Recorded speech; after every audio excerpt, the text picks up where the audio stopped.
changed everything. Now Zoom is part of everything. I don't know what we would have done during COVID if it wouldn't have worked. We wouldn't have been able to have a lot of the video. Oh, that's an industry that. Delay. We are good to go. Thank you, Philip. What time do we have? Good afternoon. This listening session of the Montana Public Service Commission is called to order. I'm Commissioner Randall Pinocci, Commissioner for District 1 of Montana Public Service Commission. For the record, the time is 11:33. The date is Wednesday, March 5th, 2025, and we are conducting this listening session from the Miles City Hotel and Suites in Miles City, Montana. And by Zoom, this listening session is scheduled to end no later than 1:30 p.m. The purpose of this listening session is to receive public comment on Montana Dakota Utilities Company's 2024 Integrated Resource Plan, which has been assigned Commission Docket Number 2024-09099. The Commission encourages all commenters to review the MDU's plan, which can be found on the Commission's website in its Ready system under Docket Number 2024-09099. Answers to some of your questions might be found in the plan. If you have not read the plan, you are, of course, still welcome to comment today.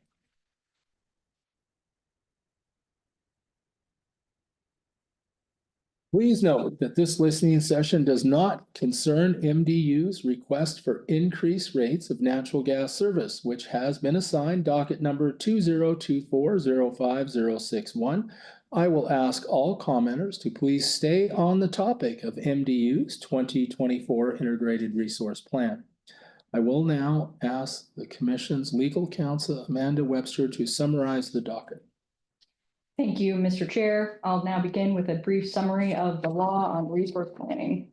Under statutes enacted by the Montana Legislature and administrative rules adopted by the Montana Public Service Commission, each public utility that provides electric and natural gas service must prepare and file a long-range plan every 3 years.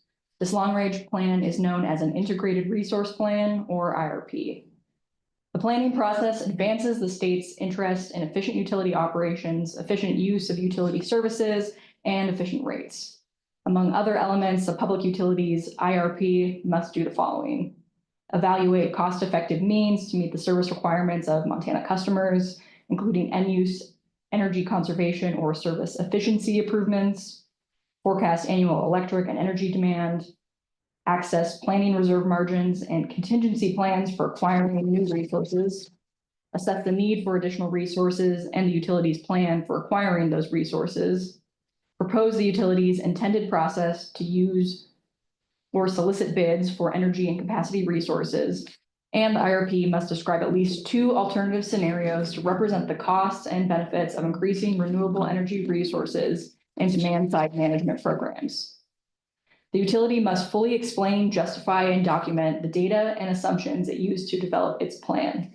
If the utility's plan meets the minimum filing requirements established in statute and administrative rule, Montana law does not give the Commission authority to formally reject the utility's plan. Instead, the law requires that the Commission review the plan, publish a copy of the plan. We have a few copies up front here if you want to take a look, and allow for public comment on the plan, and provide at least 2 public meetings for the purpose of receiving comment. The Commission may comment on the utility's plan and identify deficiencies in the plan. Comments from the Commission may not be construed as approval of any resource.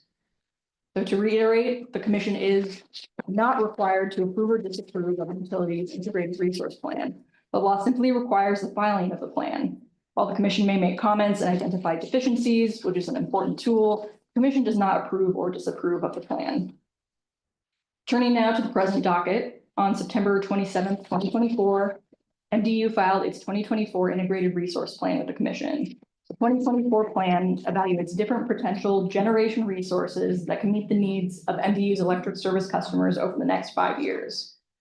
According to the 2024 plan, to meet its capacity needs for the 2024 to 2029 period, MDU plans, among other things, to complete the startup of the 88 megawatt Heskett 4 simple cycle combustion turbine at the Heskett station in North Dakota in 2024, issue a new request for proposal for supply and demand side resources, monitor applicable environmental regulations, increase energy purchases from the Mid-Continent Independent System Operator as necessary, and continue its evaluation of a new 150 megawatt wind opportunity.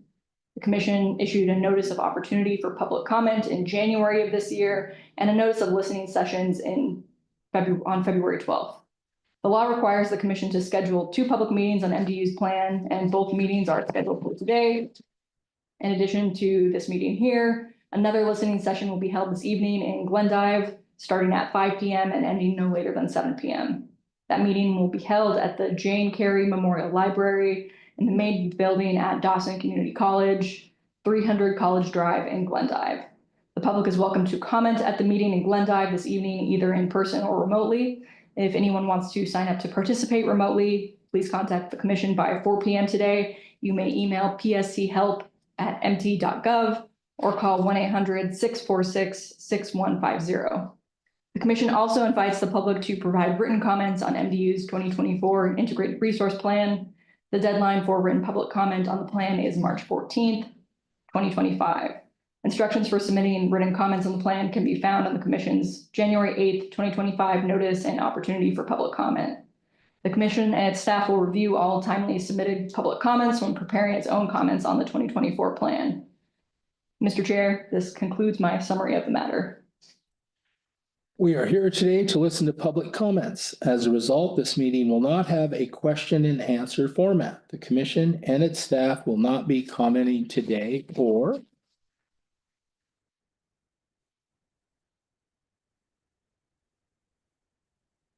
answering questions. If certain technical questions arise, I may defer to Commission's legal counsel. Please be mindful of your use of time so others have adequate time to comment. Comments should be delivered professionally and respectfully. Commenters should please confine their remarks to specific topic of the listening session, which relates to MDU's 2024 Integrated Resource Plan. Please note this session is being recorded. For all comments received will be public records, so please do not include confidential or private information in your comments. Before I invite commenters, Philip, can you tell me what commissioners are present? I would like to recognize them. We have Commissioner Bukacek online. Thank you, Commissioner Bukacek, for attending. The commission now invites members of the public to comment. Please remember to speak into the microphone, spell your name, and state where you are from. We do not need your physical address, just the town where you live. Also, if you are speaking on behalf of an organization, please identify the organization. Are there any public commenters in the room? Are there any public commenters online? Philip? No, sir. Thank you. MDU, you may begin. Or would you like to speak? Yeah. Do you want me to come up there? Well, yes, right here, I guess. That right here. Yep.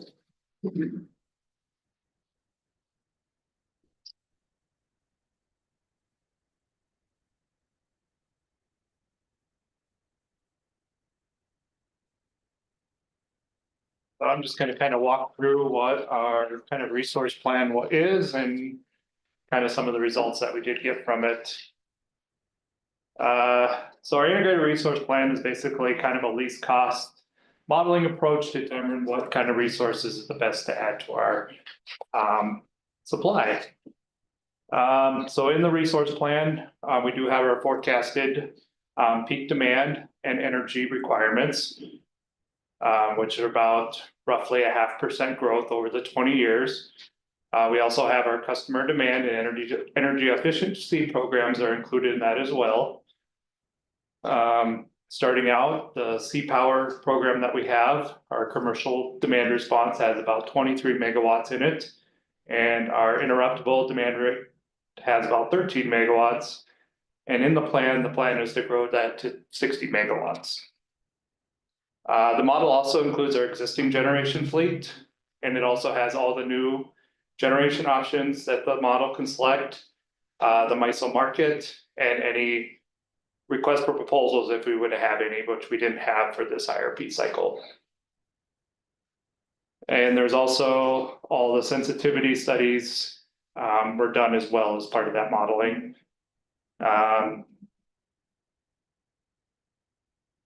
So just some of our existing generation, the coal-fired, we do have Big Stone Coyote. Both are partners. We are partners in that of about 108 megawatts each. We have our renewables, which is Diamond Willows, Cedar Hills, Thunder Spirit, and our Glen Allen unit, and that's just a little over 200 megawatts. As far as our natural gas combustion turbines go, we have 5 of those. We have 2 at Glendive, about 75 megawatts. Miles City, about 22 megawatts. And then at Heskett in Mandan, North Dakota, we have 2 combustion turbines, Heskett 3 and Heskett 4, of about 180 megawatts. And then we have our reciprocating engines at Lewis and Clark and 2 mobile generators that are 4 megawatts. Just kind of going through some of the alternatives that were included in the model. So we had our simple cycle combustion turbine options. There was 3 of them ranging anywhere from 45 to 100 megawatts. We had our combined cycle options. There was 3 options of those, ranging anywhere from 200 to 400 megawatt size. One of those options would be to combine the Heskett units that we have out in Mandan. There was also 3 different options for reciprocating engines. These ranged anywhere from 36 to 55 megawatts. We also had 2 options for solar with storage.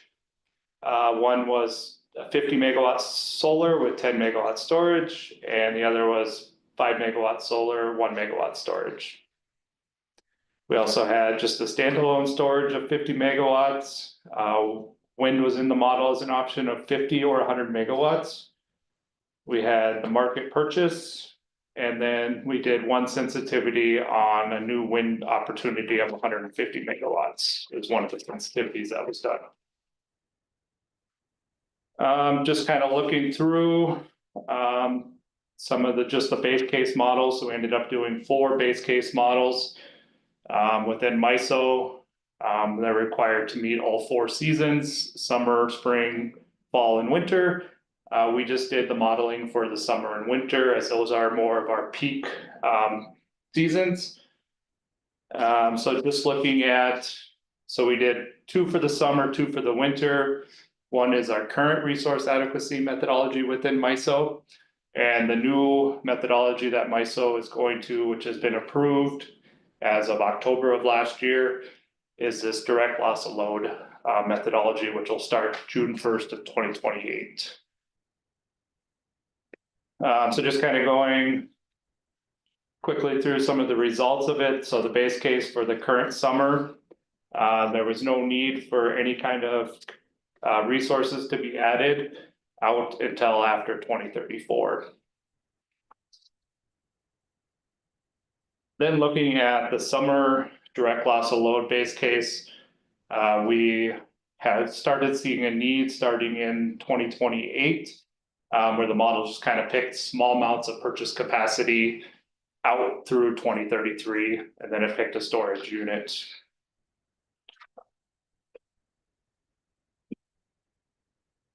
Looking at some of the winter modeling, so looking at our current resource adequacy requirements, there was no need out until after 2034 as well.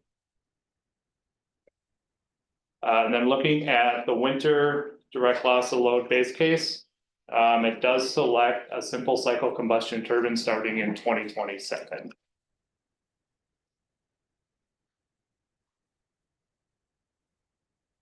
They'll just kind of go through some of the action items we had. So the first one was just kind of continue to evaluate the accuracy of our demand and energy forecast and see if there's any improvements that are to be made. We do this on an annual basis.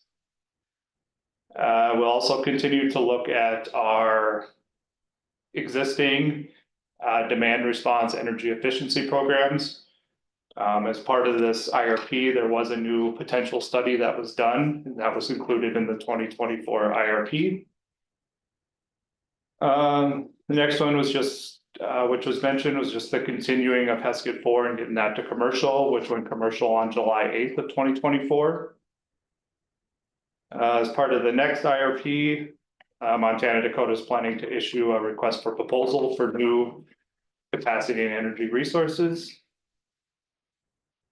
We'll also continue to look at if there's any local generation that may be needed, smaller projects, either solar kind of storage projects. Continue to monitor the bilateral and MISO's capacity market as well for any capacity deficits that we may have. We currently have an agreement signed through May 31st of 2026 for 30 megawatts of capacity. And there's 75 megawatts of energy that we get with that as well. We'll continue to monitor the regional haze at our Coyote station to see what kind of outcomes we have there.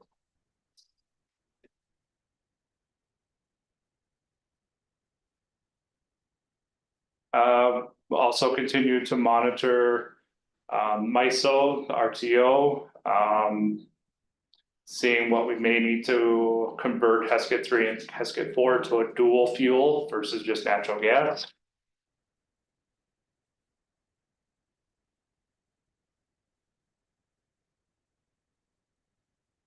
Continue to monitor the MISO's long-range transmission plan. They've now completed 2 cycles of this. They're tranche 1 and tranche 2.1. Montana Dakota did get a project out of that, which is the Allendale to Jamestown line in tranche 1. Guess we'll continue the evaluation of the new 150 megawatt wind opportunity, which we have signed a 150 megawatt purchase power agreement with that. It is a wind farm that's located off our system at near Wishick, North Dakota. We do have the ownership option of that as well. That would be 49% ownership of the project. So it'd be 122.5 megawatts. And then if that goes through, we have a PPA for the 27.5 megawatts. Well, Montana will also continue to monitor the impacts of our arrangement with MISO and SPP, determine which RTO to either continue with MISO or look at moving to SPP. So that would kind of wrap up. And I guess the last one would just be to continue our public advisory group meeting that we do have. So I guess if there's any questions on that. Yeah. Is she allowed to ask? He asked for questions. Is it right to? I would just like to reiterate that this is primarily for a listening session. So we aren't taking questions and. Sorry about that, yeah. Yeah. But I certainly wanted to recognize that you said you'd take questions, but I want to check with Lee to see if I can. Yeah, I'm ask sorry, questions. just used to, asking for questions Sure. after presentation, so yeah, Sure. sorry. All right. Would MDU like to have another speaker or does MDU feel this is complete? Okay. With that, are there any commenters in the room? Nice. Am I allowed? You can make comment, absolutely. I apologize that I am hurried. So, So will you get you recorded? I have a mic here because you're gonna be recorded. You'll be on public record, so this is supposed to pick you up well at the podium, so. should I go there? Yes, please, at the podium so we can get you Do I recorded. have to say who I am and everything? Yes, you missed that part. You state your name, where you're from, but we do not need your address. Okay, all right. Thank you. I'm Renee Kurtz. I'm from Perry County and in MDU customer, I guess you would say, considering there isn't much choice. So I just have, I may say things that you may have covered and I may have missed it. I apologize for that. I just have some different things that I'm concerned about. Price hikes, rate increases, I'm very concerned about. Seems to be they're coming down the pipe pretty dang steadily. And just so much information about energy and where we're getting our energy from. And I just question or am curious or concerned about where we are getting our energy from, and if our utility company, legal monopoly, has decided to get it from the cheapest place they can. And so I would put a question out, you know, of my limited knowledge, that we have hydro, which I haven't figured out why it's not green. Seems pretty green to me. And cheap, it's been around for a long time. We have coal, we have a boatload of coal in this state, tons of coal. I'm from Eastern Montana, 4th generation. We got a lot of coal. We know how to do that. It's got a very small footprint compared to some of the ways to get this. I'm hearing about nuclear and the very small footprint that it has, and it's completely new technology. It's not like I guess the 70s. I think I watched that movie back then that scared us all to death. And so we have that, and then we have, why am I not time limit software yet?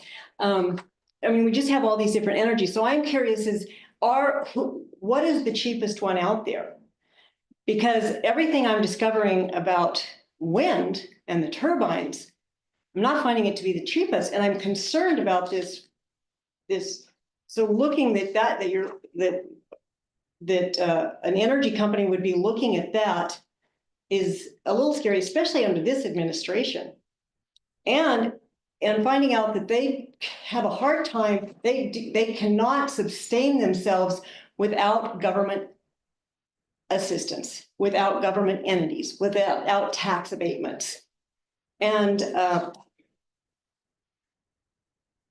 so I would just read this very quickly. I'll try to shorten it maybe. House Republicans are seeking to prevent the use of taxpayer dollars to incentivize what they describe as, quote, green energy boondoggles, unquote, on agricultural land. So if you look at it overall, this is a huge deal. Citing subsidies that could cost taxpayers hundreds of billions of dollars over the next decade. And Representative Tiffany from Wisconsin is introduced a legislature to end federal funding of renewable subsidies for wind and solar development on agricultural lands. The bill entitled Future Agriculture Retention and Management Farm Act would not prevent developers from building wind turbines or solar panels, but rather end the use of federal funds to encourage such projects. I'm going to just take a side note here. We are basically taking, I mean, the consumer is being ripped on both ends, because all these incentive, that's our money. That's our money that's being given to a company who cannot sustain itself on its own. So they're given all these incentives, and then they can't even produce without all these subsidies. So that's our money. So they throw these poor counties some money saying, oh, but look what we're doing for you. Well, you're giving us back our own money. And then to have a utility company say, yeah, we're going to go get from you guys. It's the most expensive energy out there. We're subsidizing the most expensive energy out there with our own money, and then our rates are going to go up, and that's already proven. They're going up. Why? Natural gas, from what I understand, the prices are low. We haven't got to feel that. We're not happy. We're getting it from both ends. Taxpayers shouldn't be used to sacrificing farmland for green energy boondoggles. The Farm Act ends corporate welfare for unreliable resources and ensures agricultural land is protected for future generations. This is something that MDU should be looking at. Why on the world are we jumping onto a dead horse? An expensive dead horse. Renewable subsidies for clean energy projects such as wind and solar could cost taxpayers $424.6 billion over the next decade, according to an analyst. Treasury Department for 2024 to 2023. The congressman said he introduced Farm Act after hearing concerns from his constituents who fear too much farmland is being taken away amid the push for more green energy if the bill is passed. Tiffany hopes that it will protect family farms. I'll be praying for that, for generations to come, save American farmland and safeguard long-term food security. Citing a report from the U.S. Department of Agriculture revealing that in 2022, farmland was down 6.9% from 2017. That's from 2022, suffering a total decline of 20.1 million acres. Lawmakers corresponding with the legislation conclude this. The bill comes after the Biden administration pushed to use federal funds to incentivize green energy projects, such as the USDA's Rural Energy for America program, which provided grant funding to agriculture producers for small and large wind and solar generation. Green energy has devastated, I won't even get into that. The problems we're finding, and I've been researching this, it's all over. We have what I cannot imagine that if you're in the energy business, that you are not looking across the United States, that you're not looking across the entire planet. And honestly, they are shutting them down. I just read 15 countries have shut down solar because it is not feasible. And it is covering up massive amounts of our land that produces, I don't know, food. It's not a farm. It doesn't grow anything and it doesn't move. So this green energy is in my opinion, worse than the Ukraine scandal. And for our utility company to even think about participating in this is scandalous. It's scandalous. Why aren't we looking at things that are inexpensive? Why aren't we buying the cheapest? Are we? Are you looking at buying? And maybe you are. Looking but for mine, I'm not an expert, but I read a lot. We have how many, so I ask you, how many dams do we have? Hydro. How many of those dams in the state of Montana have turbines on them? Maybe we should look into that. It's worked for a long time, a lot of years, 100.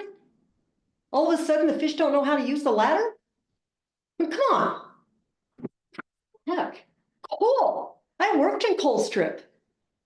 I worked on 1 and 2 and 3 and 4 back in the day when I was a vigorous young woman. Not anymore. They had plans for more. It's steam coming out of it's steam coming out of there. Not smoke, steam. And the technology has gone through the ceiling.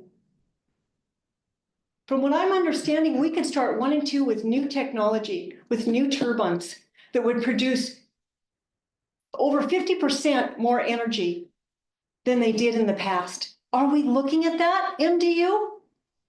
For the sake of I know it's important, but from what I'm reading, your stockholders are making records amount of money. And I believe that your platform or your statement is that you will provide reasonable profit to your stockholders and cheap energy to your consumers. You don't have the risk that most business people have. I've been in business myself all my life.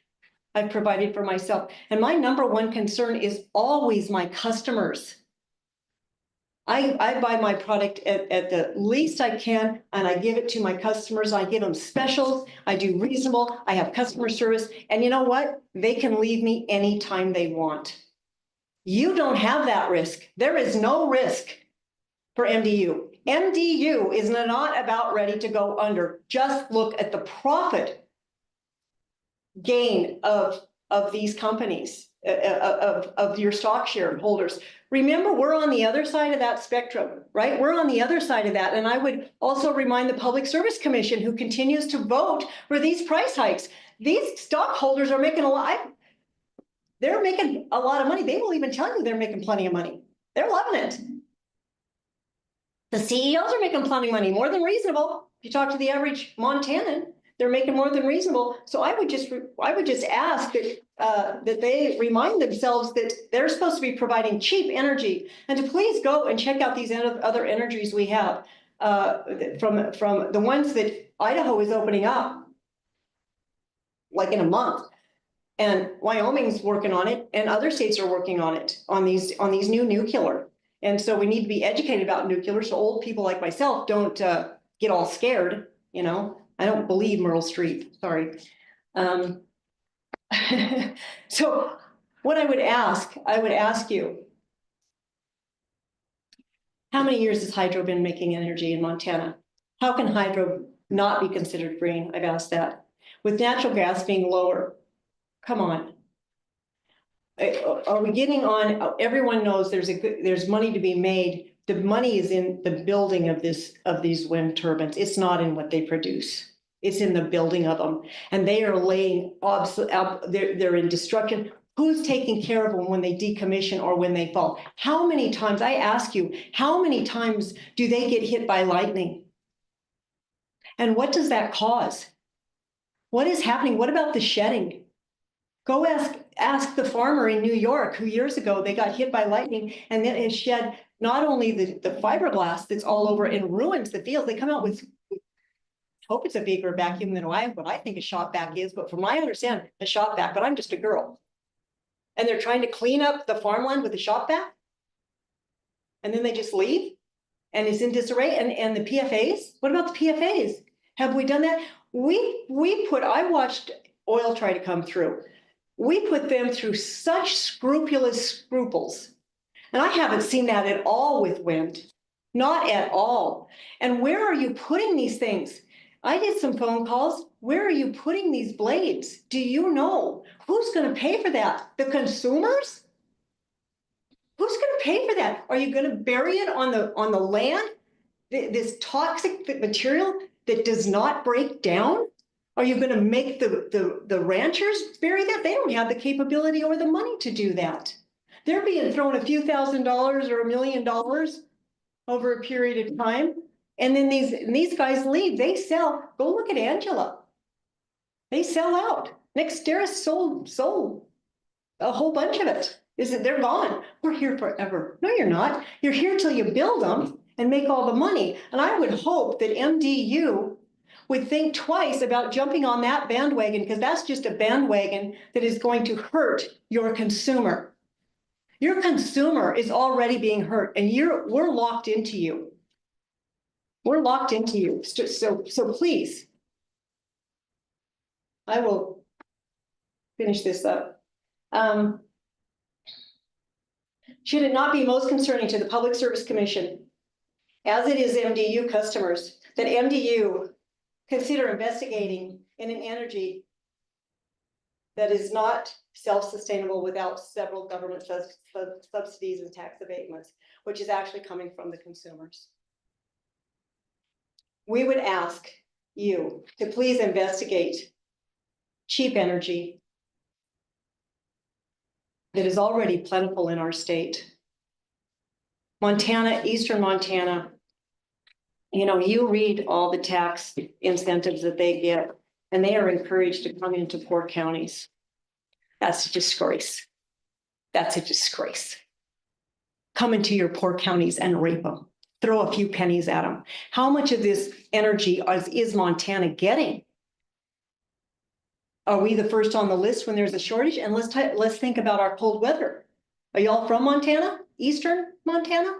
It gets dang cold here. 35 below, like that's what we do. And so we have to heat those things up because they can't function at zero. I know there's different brands that have better functioning, but they don't do well in cold weather. So who's warming them up? My lights, I was up late last night. My lights flicker at night. Why? Why is that, MDU? Do we need to get used to brownouts? Where's the energy going to go? We have a lot of concerns here. Are we taking care of our constituents and our people here? Are we taking care of Montana, who seems to be providing all of this? Are you taking care of us? Or we just get to foot the bill? It's a concern. It's more than a concern. And trust me, I will not stop asking these questions. And with larger audiences than this. But I appreciate so much, Commissioner, that you're here. Are you like, I don't know who you are, but Just a staff attorney. Legal staff. legal staff. Okay, legal staff, thank you. And all of you gentlemen, I don't know if you're all with MDU. But I would hope that part of this would set with you that you would have to think about what you're doing. You don't need any more money. You don't. You got plenty. And we certainly can't afford any more money, not in Eastern Montana. And I find it offensive. No offense, Mr. Commissioner, I'm very pleased that you are here, but I find it offensive when a public service commissioner comes from Western Montana, who's probably never been east of Billings, and continually encourages price hikes. I find that offensive. Just a personal note. I thank you for your time, Commissioner, Thank you. staff, MDU. Don't cut me off. Got brown flippers already. I'm being recorded. Sorry. Is there any other public commenters in the room?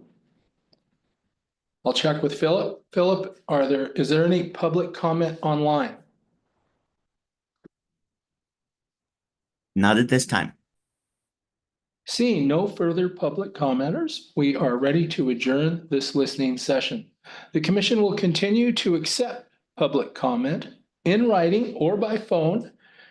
To provide additional public comment, please call the commission at 1-800-646-6150 or email the commission at pschelp@mt.gov. The commission encourages all commenters to review MDU's plan, which, as mentioned earlier, can be found on the commission's website in its ready system under docket number 2024090999. Please remember, the deadline for public comment is March 14th, 2025. Thank you for your public comment, and the time is now 12:10. This listening session is now adjourned. Thank you all for coming. And for you, we have a sign-in sheet over here. If you could just put your name down, we'd appreciate it.